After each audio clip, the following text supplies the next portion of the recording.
السلام علیکم ورحمۃ اللہ وبرکاتہ۔ یوم بعامین یعنی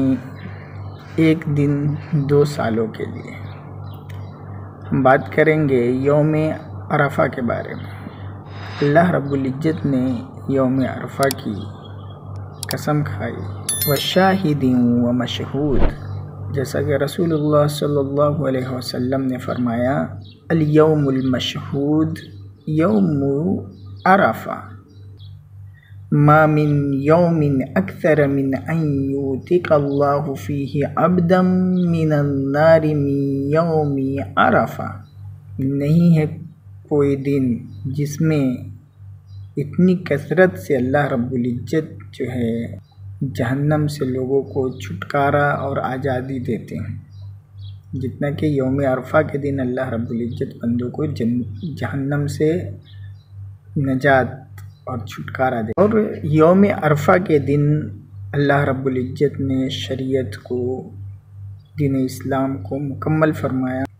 الیوم اکملت لکم دینکم واتممت علیکم نعمتی وَرَضِيتُ لَكُمُ الْإِسْلَامَ دِينًا، کہ آج ہم نے دین کو مکمل کر دیا اور تم پر اپنی نعمت کو پوری کر دی، اور اسلام کے دین ہونے پر اللہ راضی ہوا یا راضی ہے۔ اس میں یوم عرفہ میں کثرت سے دعائیں کرنی چاہیے، ذکر کرنا چاہیے، جیسا کہ رسول اللہ صلی اللہ علیہ وسلم نے فرمایا خیر الدعاء دعاء یوم عرفہ وخیر ما قلت انا والنبیون من قبلی لا الہ الا اللہ وحدہ لا شریک لہ لہ الملک ولہ الحمد وہو علی کل شیء قدیر۔ بڑی عبادتوں میں سے یوم عرفہ کی عبادت میں غیر حاجی کے لیے یہ ہے کہ وہ عرفہ کے دن کا روزہ رکھے، جو کہ 2 سالوں کے برابر ہے۔ یغفر اللہ تعالی بصیامہ ذنوب سنتین۔ سئل رسول اللہ صلی اللہ علیہ وسلم عن صوم یوم عرفہ فقال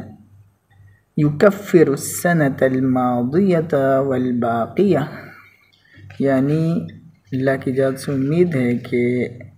1 سال پچھلے گناہ اور 1 سال آئندہ کے گناہ اللہ رب العزت معاف فرما دیں گے۔ ایسے ہیں مغفرت کے اسباب میں سے ہے، جیسا کہ رسول اللہ صلی اللہ علیہ وسلم نے فرمایا ان ھذا یوم من ملک فیہ سمعہ وبصرہ ولسانہ غفر لہ،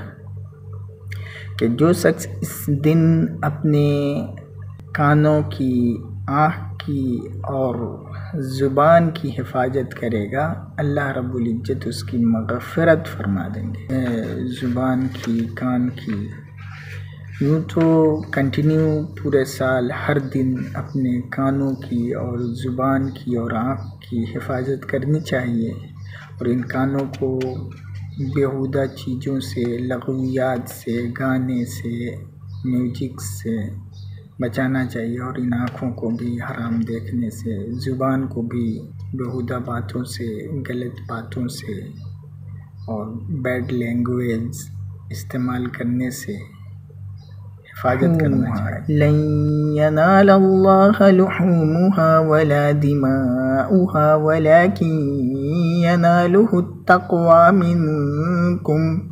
فرما دیا کہ تمہارا نہ ہی گوشت اللہ کو پہنچتا ہے، نہ ہی خون اللہ کو پہنچتا ہے، ہاں تمہارا تقوی اور پرہیزگاری، تمہارے دل کا خلوص نیت، یہ اللہ کو پہنچتا ہے۔ اس کے اندر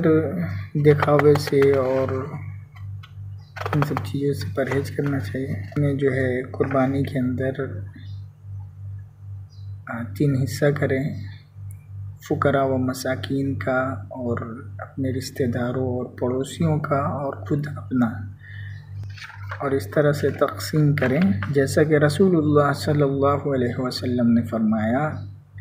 فَإِنَّهَا أَيَّامُ أَكْلٍ وَشُرْبٍ وَذِكْرٍ لِلَّهِ،